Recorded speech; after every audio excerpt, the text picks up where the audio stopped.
condiciones jurídicas, materiales, etcétera, para poder garantizar el goce efectivo de esos derechos. Entonces, hasta aquí creo yo que eso es lo que les vengo a plantear. Y les voy a pasar como algunas, por decir así, algunas instantáneas acerca de estos tres planos, y después vamos a tener tiempo, tal vez, porque tengo 60 filminas, no, bueno, lo que pasa es que, claro, es para un curso, una discusión, ¿ok? Bueno, pero tengo que salir de acá, no puedo avanzar.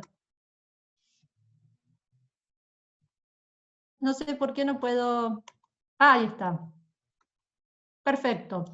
Lo que quiero decir aquí es que este cambio de paradigma no se dio solo, o este cambio de modelo, o de cambio de concepción, o este acoplamiento de la concepción de igualdad al tema del goce efectivo de los derechos, o sea, para justamente dar cuenta de la falta de goce efectivo de los derechos de algunos colectivos, no se dio solo en el sistema a nivel regional interamericano. También reconoce desarrollos y potentes en el ámbito del orden nacional o doméstico. Yo acá, o sea, lo que acá que sería una invitación, los invitamos, las invitamos, les invitamos a cada uno de ustedes que piensen cómo se concibe el argumento de igualdad, cómo está reconocido en la Constitución, qué diferentes concepciones de igualdad tienen ustedes en cada uno de los estados de la región. Y entonces también esto es importante, ¿por qué? Porque hay determinados desarrollos que se han dado en el sistema interamericano que se han alimentado también de los resultados de esos diálogos con no solo las cortes, sino con los textos que surgieron de la producción interna de cada uno de los estados. Yo ahí no voy a seguir con esto, pero sería como seguir pensando. Por ejemplo, doy el caso, igualdad ante la ley, en el caso argentino está en el artículo 16 de la Constitución, todos son iguales ante la ley. Eso viene de la Constitución histórica del año 1853, la Constitución del 53-60. En la reforma del año 1994, en el artículo 75, inciso 23, el constituyente, los constituyentes, las constituyentes, hacen como una suerte de diagnóstico. Dicen que hay determinados colectivos que no están en igualdad real de oportunidades para el goce efectivo de los derechos, y que el legislador tiene que realizar medidas de acción positiva para ponerlos en igualdad de condiciones. O sea, ¿se entiende esto? Con lo cual, ¿cuál es mi argumento? Tenemos que volver a revisar todos los desarrollos doctrinarios de los derechos para justamente dar cuenta esta desigualdad de hecho de partida, cuando el artículo 14 de la Constitución Nacional Argentina nos dice todos los habitantes gozan de los siguientes derechos conforme a las leyes que reglamentan su ejercicio, nos tenemos que acordar que en esa situación de hecho de partida, las condiciones materiales o la falta de condiciones materiales, algunos los chupa para atrás. Y sin poder salir de esa situación. Y entonces el constituyente dice, por ejemplo, mujeres en estado de embarazo, niños, personas de edad avanzada, utiliza ese lenguaje, no dice adultos mayores, porque claro, en el 94 todavía no tenía ese lenguaje, personas en situación de discapacidad, y le tenemos que agregar, por ejemplo, el 75, inciso 17, sobre comunidades indígenas. Y por supuesto, esto es una lista abierta y no cerrada, ¿no? Entonces, esto nos da la pauta acerca de que podemos ver, podemos sacarle jugo a lo que dicen las constituciones para ponerlo en diálogo con los desarrollos de la región. Y es interesante hacer una interpretación transversal de que esto atraviese la interpretación acerca de las condiciones para lograr goce efectivo de los derechos, ¿no?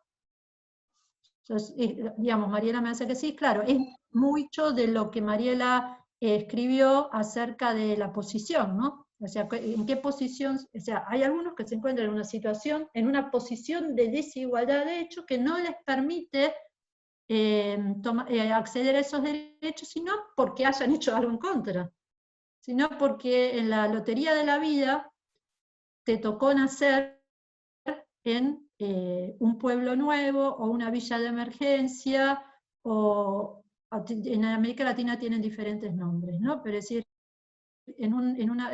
te tocó nacer en una situación de precariedad, donde vivís en el barro, sin acceso al agua, en una casita que tal vez es de chapas y de cartón. Entonces, bueno, eso limita las posibilidades reales de que tengas algunos acceso a no estás en igualdad de condiciones. Eso es lo que, eso te da, y que como dijimos se ve patente en el contexto de la pandemia. A ver si cambia. No sé, o sea, no lo logro cambiar.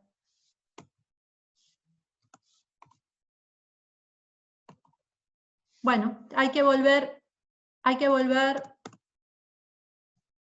esperen, tengo que volver,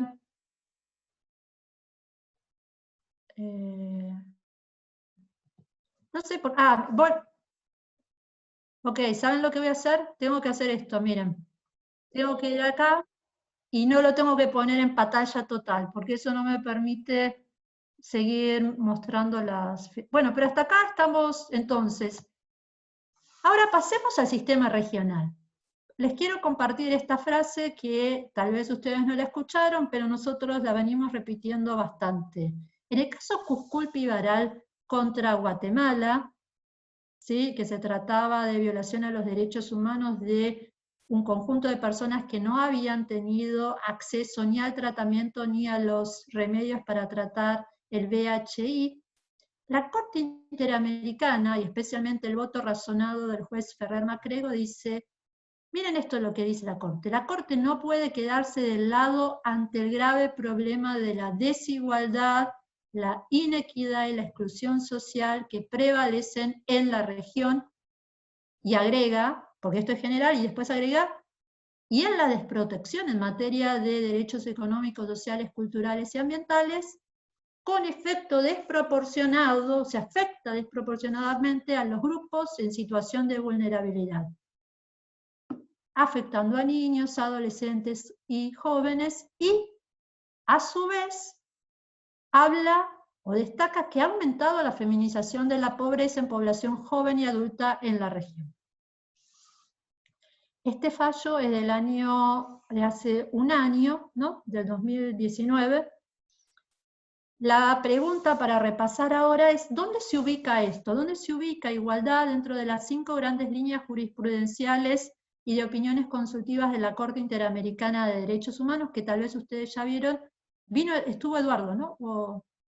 Sí. Entonces, ustedes saben que la caracterización que hacen varios, y entre otros Eduardo Ferrer MacGregor, presenta, y esto está bueno, porque presenta como en una filmina las grandes líneas de producciones de la Corte Interamericana de Derechos Humanos, las históricas, pero que siguen siendo muy actuales, violaciones graves a los derechos humanos, desapariciones forzadas, ejecuciones extrajudiciales, masacres, torturas, desplazamientos forzados, tal vez la más clásica, que tiene que ver con democracia, Estado de Derecho, independencia judicial, libertad de expresión, participación ciudadana, acceso a la información, debido proceso y acceso a la justicia. Luego, la jurisprudencia sobre derechos, pero que tiene en cuenta cómo impacta la violación, o cómo esto implica una violación, porque la persona ante los colectivos o comunidades se encontraban ya en una situación de vulnerabilidad. Entonces, la línea jurisprudencial sobre situación de vulnerabilidad, y la última, que se agregó hace poco, la justiciabilidad directa en derechos económicos, sociales y culturales, como lo vimos anteriormente, de urgencia por el contexto de desigualdad que sigue atravesando a la región, ¿sí? O sea, no puede quedar al lado de ese diagnóstico. ¿Cómo se avanza en estas 5 líneas? Y ya entro entonces en el plano metodológico. En estas 5 líneas se avanzan gracias al enfoque que la Corte Interamericana tiene en relación con la interpretación de toda la convención. Nos va a decir, es un instrumento vivo, con lo cual si se presentan nuevos desafíos, no puedo como quedar de lado, me tengo que preguntar qué me dice la Convención frente a estos nuevos desafíos. ¿Por qué? Porque la tengo que interpretar en el sentido de una interpretación dinámica, no estática, no histórica, teniendo en cuenta el objeto y fin de la Convención, que es la protección de la dignidad de las personas, es otro de los objetivos que está en el preámbulo, la justicia social. Bueno, entonces, ¿qué me dice la Convención hoy respecto de, por ejemplo, derecho a la vivienda, derecho al agua potable, a la protección del medio ambiente, etcétera, etcétera? Si la interpreto como un instrumento vivo, no como la foto de cuando fue aprobada, teniendo en cuenta que la protección de los derechos de acuerdo al fin y objetivo del contrato, y acá viene el chiste y la gran digamos, herramienta interpretativa de la Corte para alcanzar la mejor protección de los derechos humanos. Es decir, si hay más de una posible interpretación de esa norma, tengo la obligación de inclinarme por aquella que mejor protege los derechos de la persona. Y parece que últimamente le agrega pro ambiente y pro aqua, ¿no? Es decir, opinión consultiva número 23, y el caso Laca-Honat contra Argentina, donde habla de la exigibilidad directa por el 26 del medio ambiente y del acceso al agua, etc. Entonces, ¿se entiende esto? Esto es muy importante. No es meramente que está interpretación dinámica lo que surge, lo que pinta hoy, porque lo que pinta hoy puede ser un contexto racista, un contexto que vaya o sea, regresión de los derechos. Hay un ámbito normativo. O sea, lo que hoy nos dice, de acuerdo a la mejor interpretación, lo tenemos que hacer de acuerdo a la mejor luz que surja del objeto y fin de la Convención. La Corte Interamericana de Derechos Humanos es abierta, es decir, está abierta al diálogo con las producciones que surjan de otros sistemas de protección de derechos humanos, el universal de Naciones Unidas, y últimamente, fuertemente, también se ve que dialoga con el sistema africano y que hay una voluntad de dialogar con el sistema africano, por supuesto con el Tribunal Europeo de Derechos Humanos, pero ojo, también con las normas y jurisprudencia de los estados de la región, no para seguirlo ciegamente, pero sí para ver cuáles son esos desarrollos y, por supuesto, si implican esto, una mejor protección de los derechos, tenerlos en cuenta. Pero no para frenar, ¿se entiende esto? No para frenar. Otro de los puntos importantes es que la Corte Interamericana se apoya fuertemente en juezas y juezas de la región. Ella sabe que sola, ¿no? Y con todas las limitaciones materiales que tiene, no puede. Entonces, digamos, las dos herramientas básicas son control de convencionalidad, ella misma lo hace, y la obligación de los estados de la región de realizar el control de convencionalidad, y por supuesto todos los órganos del Estado, pero también los jueces y juezas en los casos concretos. ¿Y qué tenemos también? Como enfoque interpretativo, un enfoque robusto de igualdad. ¿En qué consiste esto? Y estos son desarrollos que también lo quiero hacer en relación con la Comisión Interamericana. En esto van de la mano, no era como en viejas épocas que no se llevaban.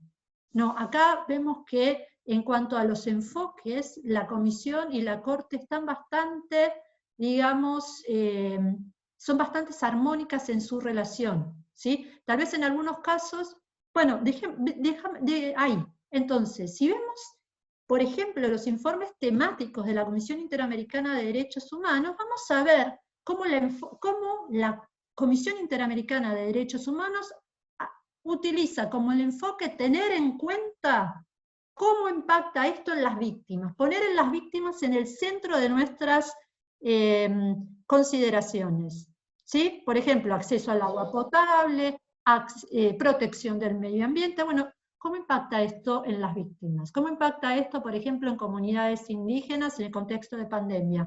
De personas de edad, personas adultas en el contexto de la pandemia. ¿Se entiende esto? La víctima en el centro. Y esto tal vez se puede ver también, y esto ya es podrían escribir al respecto, cómo se ve esto, por ejemplo, en opiniones consultivas relevantes. Yo ahí les acerco algunas, seguramente van a encontrar más. Y por supuesto, las líneas jurisprudenciales de la Corte Interamericana. Pero no quería dejar de resaltar los informes temáticos de la Comisión Interamericana, que para mí son la perla, como la perlita, ¿no? O sea, del asunto. Entonces, en materia de igualdad, el sistema interamericano ha tenido un desarrollo significativo.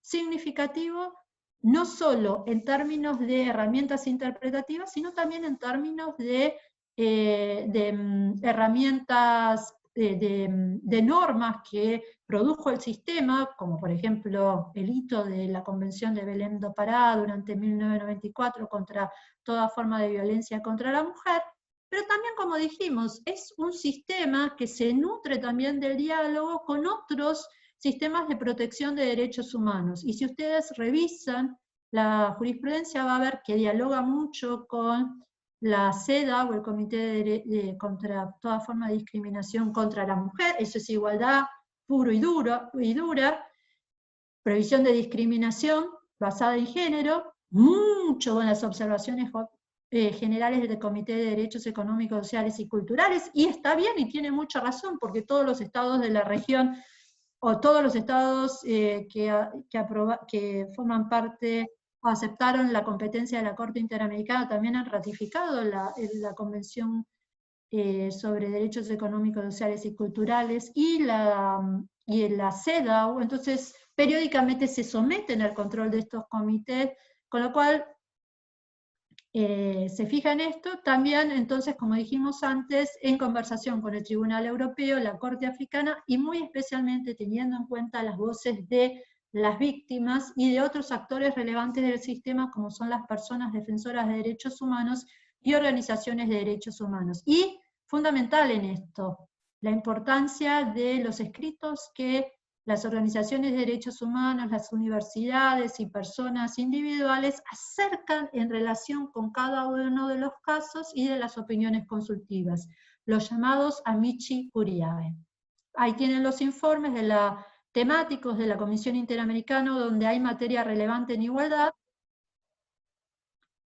especialmente fundamental los cuadernillos de la Corte Interamericana de Derechos Humanos, que tienen algo relevante sobre igualdad, y ahora vamos ya sigamos con los otros tres planos. Hasta aquí todo lo que les dije fue metodológico, ¿sí?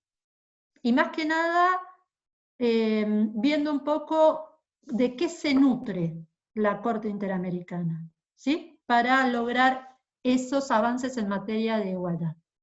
En el plano metodológico, lo de 1988 lo pueden sacar si quieren, van a ver que hay como dos desarrollos de igualdad.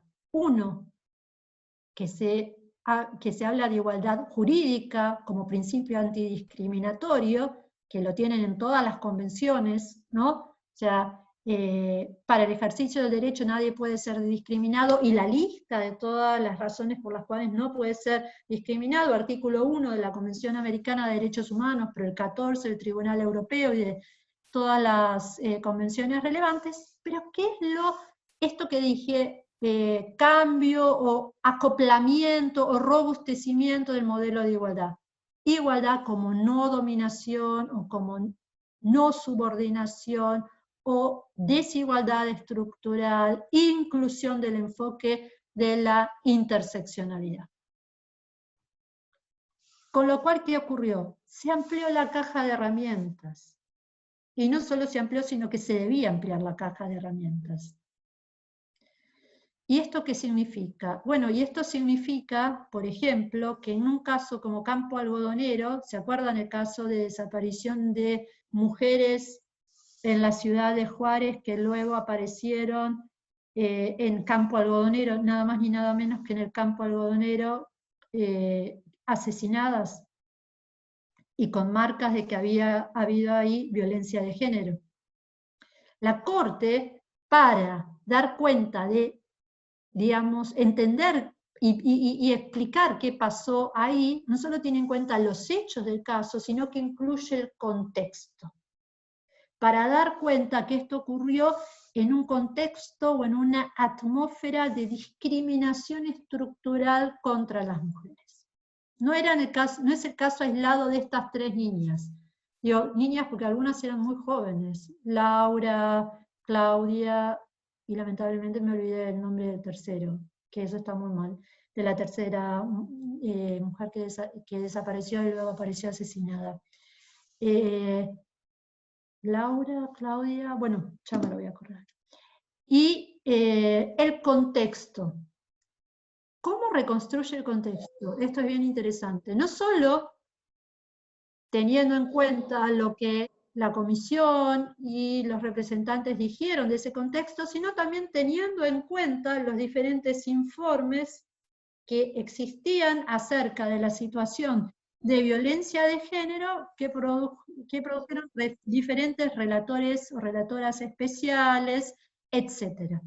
Entonces, la Corte ahí habla de una cultura patriarcal, esa discriminación de género que se debe a esa cultura patriarcal que reina en la región. Y esto es fundamental, ¿por qué? Porque después se entiende por qué habla de reparaciones con vocación transformadora.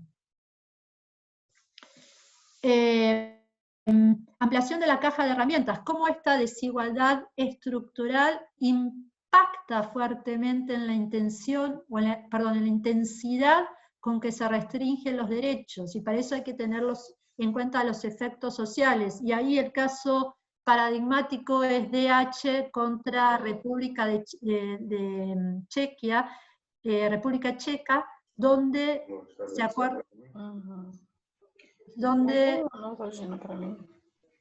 tenemos, ok, donde se trata de la violación del derecho a la educación por discriminación racial contra los niños del pueblo roma en la República Checa, porque cuando ingresan a la escuela primaria, a todos los niños, a todos los niños de la República Checa se le hace un examen diagnóstico. Pero, o sea, no, supuestamente neutral, a todos los niños y niñas.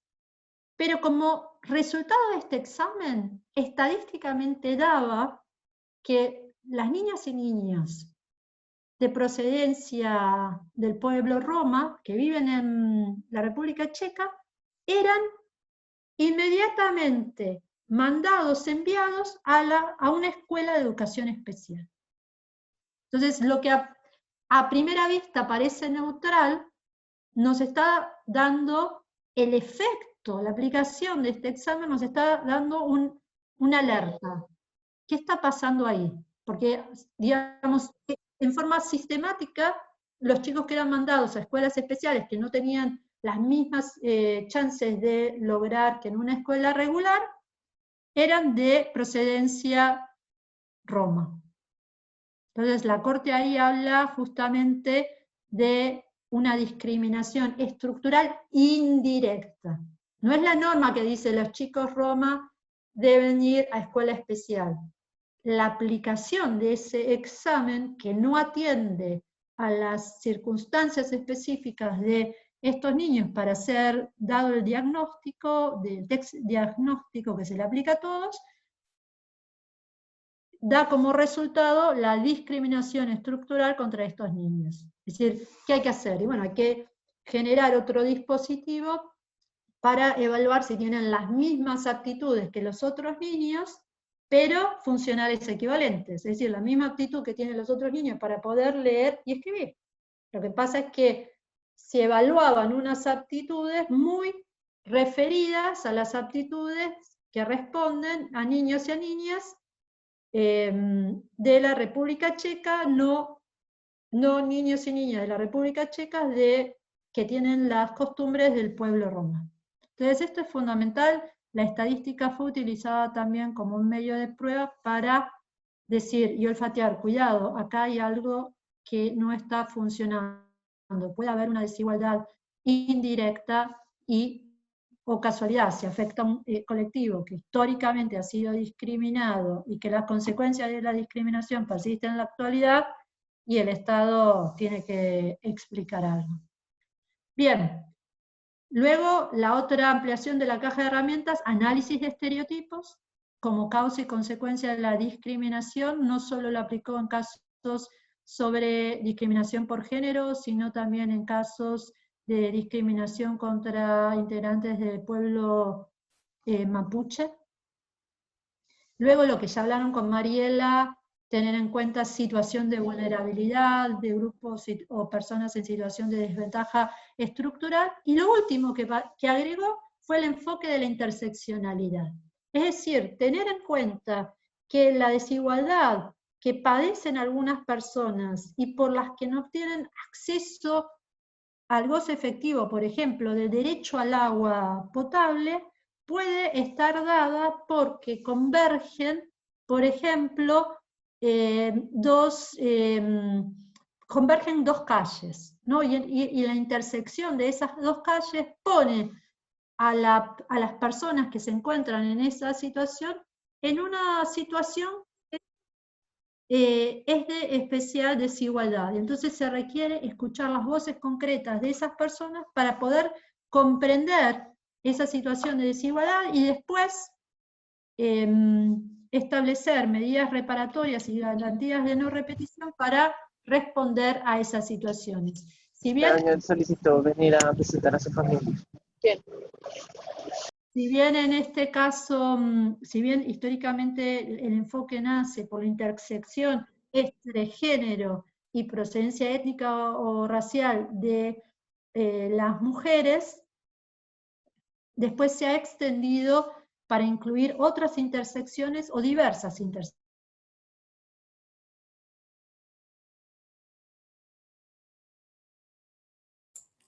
El micrófono, Laura. Adri, seguro usaste todos, pero dejaste callada. Ay.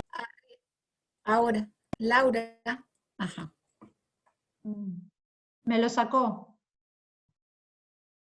Ahora sí, Laura, disculpa, es que algunas personas se les disparó el micrófono, entonces estaba silenciándolos a todos, pero ya te ¿Ahora? el micrófono, sí. ¿Ahora sí? Ok. Miren entonces cómo se ve esto ¿Ahora sí o no? ¿Sí? ¿Puede ser? Por ejemplo, discriminación en razón de género contra mujeres, ¿no? ¿Cómo fue en una reconstrucción de la jurisprudencia de la Corte que hacen estas autoras, ¿sí? Entonces dice, bueno, podemos ver un primer avance donde dice, bueno, las mujeres como grupo desaventajado, entonces hay que hacer un examen intensivo de igualdad.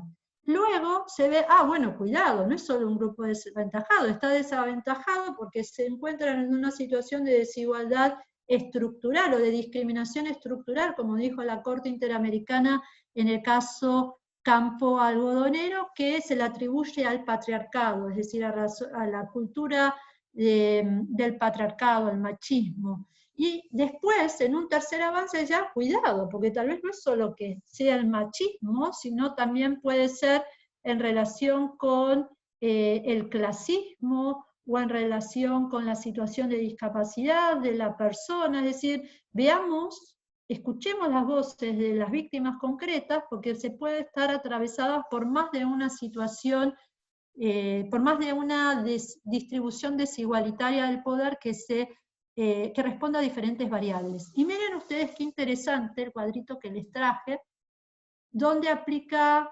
discriminación interseccional expresa, porque yo diría, la venía aplicando ya implícitamente en otros casos, pero no con voz tan explícita, por decirlo así. En el caso de González Luy y otros contra Ecuador, la niña, ¿no? Un caso de una niña que padece VHI y no puede tener goce efectivo al derecho a la educación y a la salud. Entonces veamos ahí qué es mujer y por edad, niña, y a su vez se encuentra en una situación económico-social podríamos decir, de precariedad. Entonces, ¿ven cómo va? ¿Entienden lo interseccional? Es decir, mujer, edad, niña, y situación económica-social. ¿Qué es lo que está diciendo? Está diciendo que es probable que otras personas estén padeciendo acceso a la salud, ¿sí? Lo que pasa es que tengamos en cuenta en específico cómo impacta en forma desproporcionada en estos casos. La chica no tuvo acceso a ningún tipo de escuela, ¿sí? Y bueno, el otro, trabajadores de Hacienda Brasil, varones de determinada parte de una zona pobre de Brasil que son transportados a la parte de tierras fértiles para trabajar en situación de esclavitud y de falta de acceso a condiciones de existencia digna en otra parte del Brasil, lejos de su lugar de pertenencia, y por no, o sea, van engañados, pero a su vez llegan engañados porque no tienen en su región acceso a condiciones de existencia digna ni de trabajo digno. Entonces, ¿qué vemos ahí? Ahí, bueno, son varones, pero vemos que yo acá también agregaría lo territorial, como, digamos, ¿no? Como el lugar donde a uno le toca vivir lo, digamos, catapulta hacia un mejor acceso al goce efectivo de los derechos, o lo chupa hacia atrás, ¿sí? Y aparte la condición económica social, y por supuesto en una situación de esclavitud, de trata, la imposibilidad de poder ejercer cualquier derecho, ¿no? Muy limitados. Muy limitada la situación. IBE contra Bolivia. Esto es una mujer que estaba pariendo, luego de parir, se le hace una, ¿cómo es? Digamos, una, ay, se me olvidó, esterilización forzada. Sin que preste su consentimiento. Entonces, acá que tenemos mujer, género, ¿sí? Situación de parto, que es una situación de especial vulnerabilidad, donde las personas se encuentran, ahí es muy interesante cómo lo reconstruye la Corte, la distribución desigual del poder en relación con la paciente y el médico, o la médica, ¿sí? Y también condición económico-social, y era una mujer migrante. Violación en este caso a la integridad física y psíquica, al derecho a la salud, etc. Ramírez Escobar y otros contra Guatemala. Bueno, acá vi que había había colegas de Guatemala. Sé que está Gretel, pero también vi que había otros colegas. Este caso es, yo les recomendaría que lo leyeran en sí mismo, porque es un caso, aparte de ser tremendo, es un caso donde es muy interesante cómo la Corte reconstruye entre comillas, la técnica jurídica que habilitó el negocio de las adopciones internacionales. O sea, el caso Ramírez Escobar y otros contra Guatemala se trata de dos niños de 9 y 1 año, creo, 2 años, que vivían con su madre en situación económica y social precaria. Cuando la madre sale a trabajar, los deja al cuidado de una de sus vecinas. Cuando vuelve, los niños ya no están. Los niños habían sido institucionalizados. Y luego fueron dados en adopción. Y fueron dados en adopción internacional. Fueron dados en adopción a familias de los Estados Unidos de Norteamérica. En este momento, en el momento en que ocurre estas adopciones internacionales, o casualidad, la mayor cantidad de adopciones internacionales responde a, se le saca los hijos o las hijas a madres, cabeza de hogar, en situación de pobreza o situación económico-social precaria. La Corte habla de un pattern, habla de un patrón de violación de los derechos.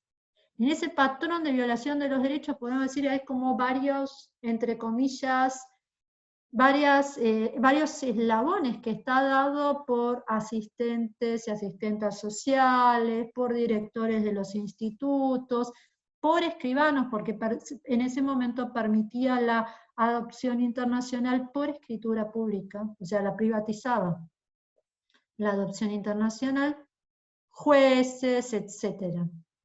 Y esto nos dice, implicó un gran negocio internacional. Le tiene que sumar acá redes,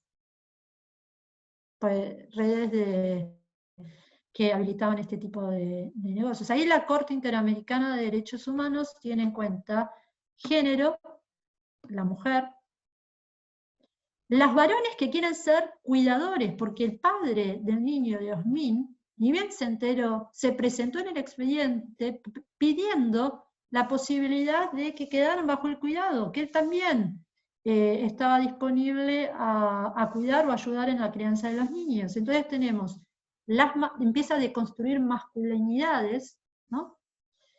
Y la abuela también se presenta en el expediente y pide también la crianza de los niños, pero la excluyen por ciertos estereotipos referidos a la orientación sexual de la abuela. Con lo cual, aquí vemos que la Corte aplica enfoque interseccional y que, dado el caso, tiene que ver con, digamos, cada uno de los casos tiene que ver con género y con condición económica y social, y en el caso de la abuela, con género y orientación sexual, y condición económica social, y en el caso del varón, con la desconstrucción de las masculinidades y condición económica social. Luego tenemos uno nuevito, otro caso que hay que leerlo, Albarracín Guzmán contra Ecuador del año 2020, sobre violencia de género en una escuela en Ecuador y violación al derecho a la educación y a las condiciones materiales necesarias para poder ejercer ese derecho a la educación en el caso de una niña que vivió una situación de abuso de poder que implicó violación, que implicó violencia de género contra la niña por parte del director de la escuela. Entonces la Corte ahí tiene en cuenta la situación de interseccionalidad. Mujer, edad, alumna, que hay una relación de poder, ¿no? una relación de poder dispar, porque, digamos, esto empezó cuando el director, no sé si era el vice o el director, le dijo, bueno, pero en todo caso podés no repetir el grado si accedes a tener una relación conmigo. Entonces esa distribución desigual del poder que la da la relación de enseñanza y aprendizaje, y la condición de la escuela. Esto no ocurría en cualquier barrio de Ecuador. Y luego tenemos el caso Cusculpi y Baral contra otros, donde aplica también interseccionalidad en el caso de mujeres que no tenían acceso, o sea, mujer género, en estado de embarazo, que no tenía acceso al tratamiento ni a los medicamentos de HIV. Con lo cual, miren, es lo que les estoy diciendo, se amplió la caja de herramientas para fortalecer la concepción de igualdad. Análisis de estereotipos, me parece que, en todo caso vuelvo después, si les explico cómo es el análisis de estereotipos, pero lo interesante del análisis de estereotipos que vemos de estereotipos negativos, que lo que en realidad demuestran es esa distribución desigual del poder que pone en situación de subordinación o de dominación a mujeres, niñas, comunidades indígenas, etc. ¿Sí? Acá yo les reconstruyo ahí los casos. El caso paradigmático también es Campo Algodonero sobre análisis de estereotipo. Me gustaría... ¿Cuántos minutos tengo? Adriana, 10 ¿5? minutos. 10 minutos. Sí. O sea, ya avancé bastante en cuanto al plano metodológico. Me gustaría decir algo en cuanto al plano material, de concepción material de igualdad, y 2 palabras en cuanto al remedial. Bien, ¿qué es esto de la desigualdad estructural? Es decir, en realidad hay diferentes autoras que lo explican. A mí me gusta bastante la de Iris Marion Young, que dice que esto se da cuando los procesos sociales sitúan a grandes grupos o a muchas personas bajo la amenaza sistemática de abuso o de privación de los medios necesarios para desarrollar y ejercitar sus capacidades, las posiciones, como diría Mariela Flavia, al mismo tiempo que estos procesos capacitan a otros, y piensen en el caso de Albarracín recién que les hablé, para abusar o tener un amplio espectro de oportunidades para desarrollar y ejercitar capacidades a su alcance. O sea, piensen, procesos que chupan hacia atrás a algunos o algunas y catapultan a otros. Me gusta también el caso Atenco, pero ¿qué es lo que les quiero explicar? ¿Qué concepción de igualdad hay detrás de esto? ¿Qué concepciones? Algo ya estuvimos adelantando por el tema de la interseccionalidad. No es casual que la Corte empiece a decir,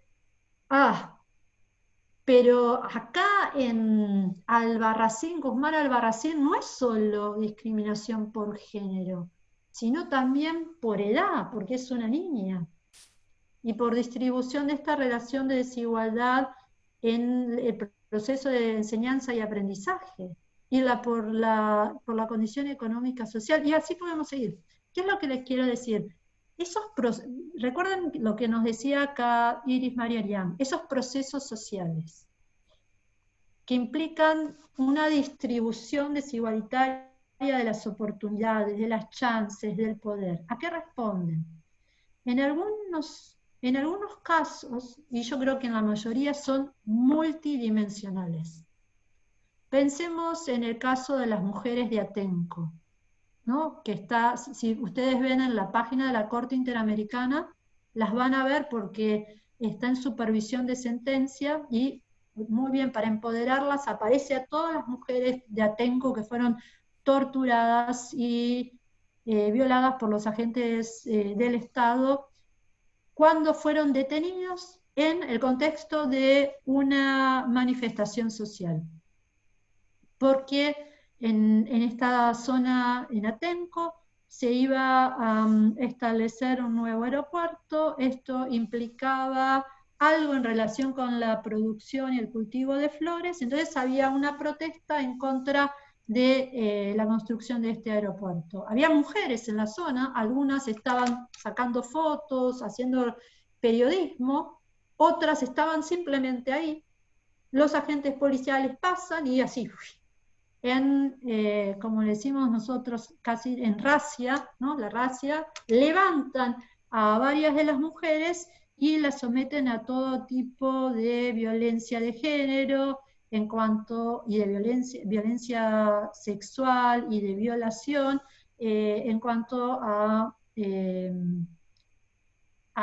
cosas que hicieron específicamente en el cuerpo, cómo las tocaron, cómo la violación, y también incluso el uso de estereotipos como la Corte habla de insultos estereotipados. Constantemente le dicen a las mujeres, ¿ustedes qué hacen aquí? Esto les pasa por no estar haciendo tortillas en su casa. Esto les pasa por no estar cuidando a sus hijos. Esto les pasa. Y constantemente. Es decir, todo aquello que está por fuera del molde hace ruido. Usted tiene que volver al molde, tiene que volver a hacer las tortillas, tiene que volver a cuidar a los chicos. Si usted estudia, qué mal que hace que esté aquí, no esté estudiando, etcétera, etcétera. Entonces acá, ¿cómo la podemos entender esto? Por un lado, la posición que pone a las mujeres en una situación de subordinación o de dominación basada en el género. Como decía la Corte en campo algodonero, el machismo, el patriarcado.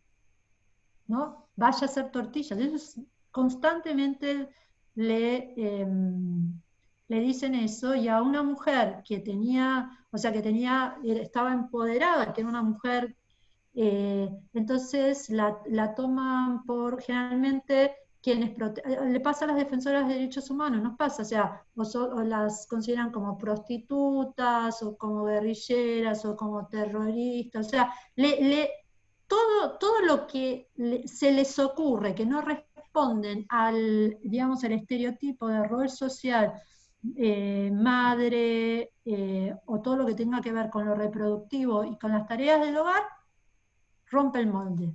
Es decir, ¿por qué?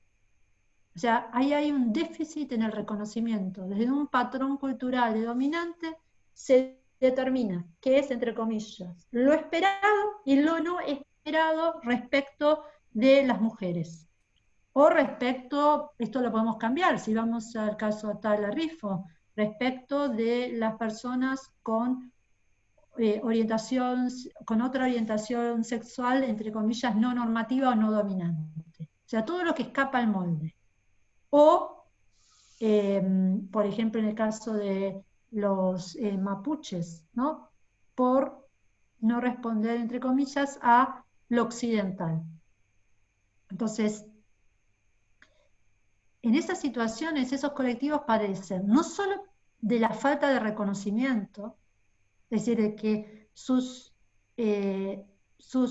interpretaciones acerca del bien y del mal, de sus necesidades, de sus intereses, no sean escuchadas y antes bien sean denigradas, sino que esto a su vez impacta en el acceso, por ejemplo, a los puestos de trabajo que se tienen.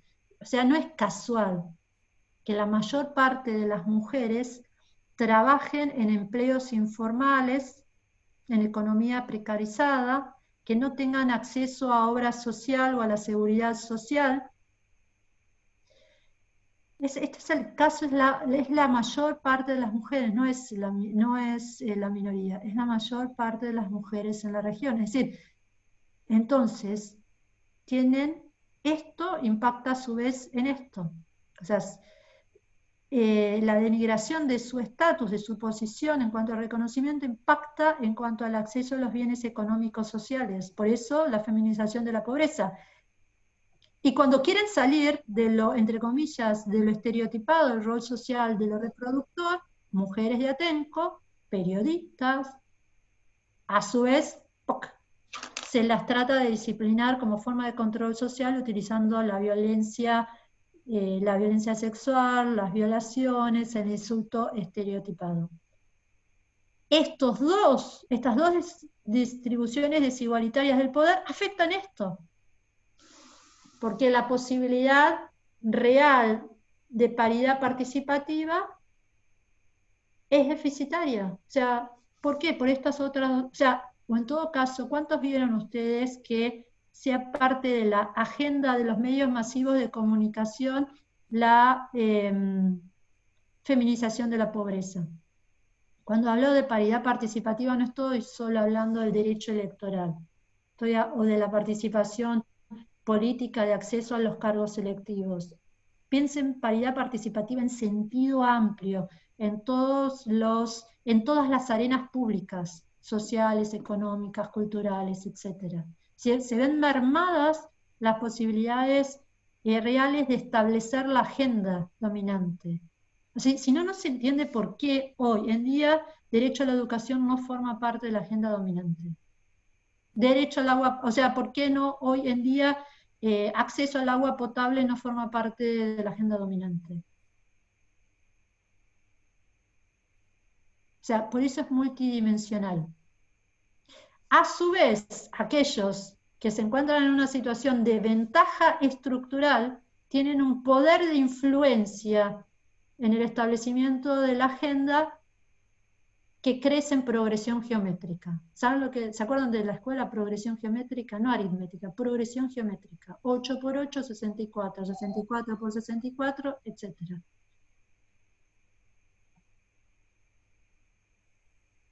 Y yo creo que lo último, acá explicaba esto de que les conté anteriormente, y vamos a lo remedial. o a las garantías de no repetición. En casos de discriminación basada en género, como campo algodonero, o en casos basados en discriminación por orientación sexual, como Atala Rifo versus Chile, la Corte, ¿qué nos está diciendo? Reconoce una situación de discriminación estructural, y entonces, claro, ¿cómo se desarma esto? Y ahí empieza a hablar de reparación con vocación transformadora, o sea, transformar, ¿no? O sea, yo diría, es algo bien interesante, porque transformar implica más que reformar. Es decir, transformar, ¿qué implica? Desarmar las condiciones que posibilitan la violación al derecho y a su vez lograr condiciones materiales que impliquen facilitar el acceso a esos derechos que esos colectivos no tienen ese goce efectivo. O sea, esto es muy, ¿cómo decir? Es muy, podríamos decir, de avanzada, pero bueno, es lo que hay. Si uno estableció en la primera parte de la sentencia que había una discriminación estructural, dio cuenta de esto, luego por lo menos tiene que dar cuenta de que aquí se requiere más que simplemente parar, seguir violando ese derecho, sino que se requiere algún cambio, porque si no las violaciones van a ocurrir, las violaciones a los derechos van a seguir ocurriendo en otros casos. Perfecto, y con esto, entonces, creo yo, no sé si vengo bien de tiempo, Adriana, que por un lado, ¿qué hay que hacer? Creo yo que tenemos por lo menos dos tareas. Todo este conjunto de herramientas metodológicas, esta ampliación de la concepción material de igualdad que está detrás de estas herramientas metodológicas, y esta concepción de vocación transformadora de las medidas reparatorias, que es muy de la Corte Interamericana de Derechos Humanos, ¿qué implican? Implica una obligación de revisitar todas las doctrinas referidas a los derechos en el orden interno, para dar cuenta si la situación de desigualdad estructural que se encuentra en estos colectivos, o de vulnerabilidad, o como ustedes la quieran calificar, ha sido tenida en cuenta para desarrollar el contenido de esos derechos. ¿Se entiende esto? O sea, digamos, la libertad de expresión no tenía el día 0 ni 1 todas las doctrinas que conocemos de la libertad de expresión. Díganme ustedes en dónde estaba escrita la doctrina New York Times versus Sullivan. ¿La encontraron en la Constitución? No, es un desarrollo interpretativo y bien hecho que se hace de la libertad de expresión en asuntos de interés público. Perfecto. En el mismo sentido, ¿por qué no desarrollar esos contenidos teniendo en cuenta la distribución de poder asimétrico en que se encuentran los colectivos en situación de vulnerabilidad? Entonces, me gusta esto del efecto espiralado, volver a los mismos lugares, pero con nuevos anteojos que nos lo dan desde el plano metodológico, material y remedial y garantías de no repetición. Muchas gracias. Bueno, muchísimas gracias a la profesora Laura Clérico. Yo tengo la difícil tarea de llevarle el tiempo a una presentación de verdad tan buena, y de verdad quisiéramos poder seguir escuchando, y no sé si habrá alguien que tenga alguna duda o algún comentario. Bueno, no sé, le doy la palabra a Mariela. En caso de que alguien tenga alguna duda, por favor levantar la mano y les doy la palabra en estos últimos 5 minutos que nos quedan para comentarios o dudas. ¿Y después van a la sala a trabajar en grupos o no? No, hoy lo tuvimos que hacer al revés, por el error del cambio de hora. Pero en todo caso, Laura, muchísimas gracias. Yo creo que, bueno, primero gracias, porque siempre aprendo, te escucho y siento y revivo las luchas, lo importante que es que, bueno, tengo que decir que nos hemos pasado y decimos 5 minutos, mentira, ya se pasó el tiempo hace años, pero era muy importante que cerráramos esta idea. Yo te quería decir, primero, si les puedes compartir el PowerPoint a los alumnos, Sí, ahí claro. tienen toda la información. Segundo, que en efecto, y yo quiero que sepan a los que, a las y los que todavía están, que nosotros, Laura les hizo otra invitación, y es que yo creo que cada clase del ICAL deja una nueva invitación.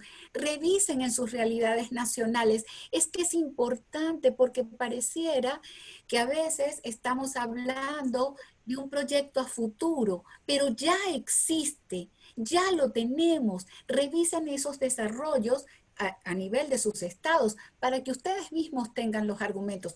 Pero la otra invitación que hace Laura, cómo ver con esta mirada de la igualdad multidimensional, cada uno de los avances que tenemos en el sistema interamericano. Yo ya pensé, Laura, tomarte la idea. Entonces, opiniones consultivas y los informes temáticos, líneas grandes donde tenemos un acervo común totalmente identificado, con derecho comparado, con protección multinivel y con estándares propios, creativos, extraordinarios del sistema interamericano. Entonces, las fulminas, como tú dices, hay que ya ponerlas y ponerles rostros. Yo simplemente les reitero la invitación y las garantías de no repetición. Laura, si tienes alguna referencia también para hacerla al grupo sería extraordinaria. Sí. Porque Perdón, sí. justo le hicimos hay una invitación que es abierta, que no es evaluada, sino que es simplemente para seguir construyendo este diálogo juntos, de mapear y actualizar todos los grupos de investigación, y libros, los blogs, lo que haya de información sobre impacto transformador, reparación, porque eso nos ayuda, va a estar una base accesible, democrática, abierta a todo el mundo para que puedan utilizar la información. Entonces creo que, bien tú lo decías, que hace falta enfatizar que en las reparaciones hay ese potencial transformador extraordinario al que llama la Corte, pero además con un enfoque de igualdad, que probablemente no se ha escrito tanto y hay la invitación. Hay una invitación a escribir tesis al respecto. Sí. Pero Exacto. Lo interesante de esto, como decís, Mariela, yo digo, el punto interesante aquí es que no estamos en algún sentido haciendo algo nuevo, sino que estamos reconstruyendo a la mejor luz, debajo de la mejor luz, ¿no? Porque muchas veces dicen, no, pero eso está... No, miren, o sea, esto surge por decir, de considerar las voces de las víctimas, de las organizaciones, de los estados, de los amici, ¿no? Porque son generalmente más que uno. Es decir, forma parte, el mérito de la sentencia no es solo generación espontánea o producción espontánea de la Corte Interamericana, es decir, la Corte es, ¿no?, caja de resonancia de lo que ocurre por ahí. Bueno, simplemente agradecerles a todas y a todos por estar en esta conversación, a ti, Laura, por otra vez. Por favor, gracias por la invitación.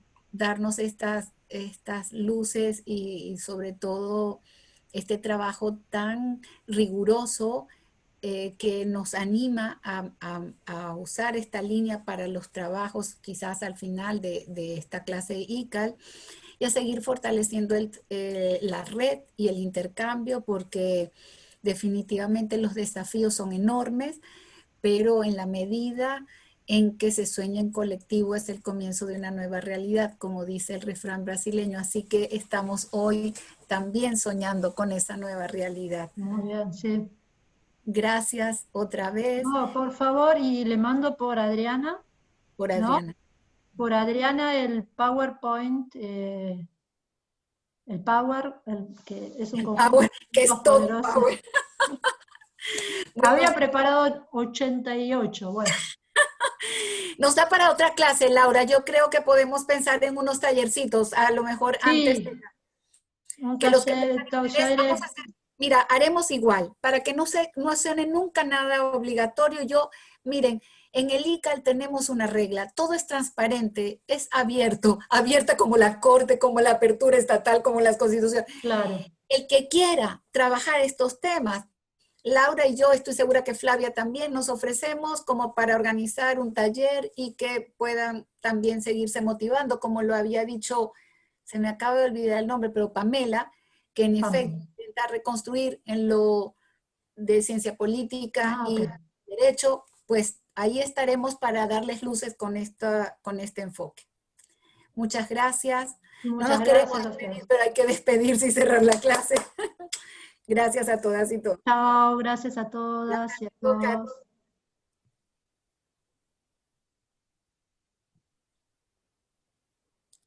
No, perdón, Adriana, que le toca cerrar.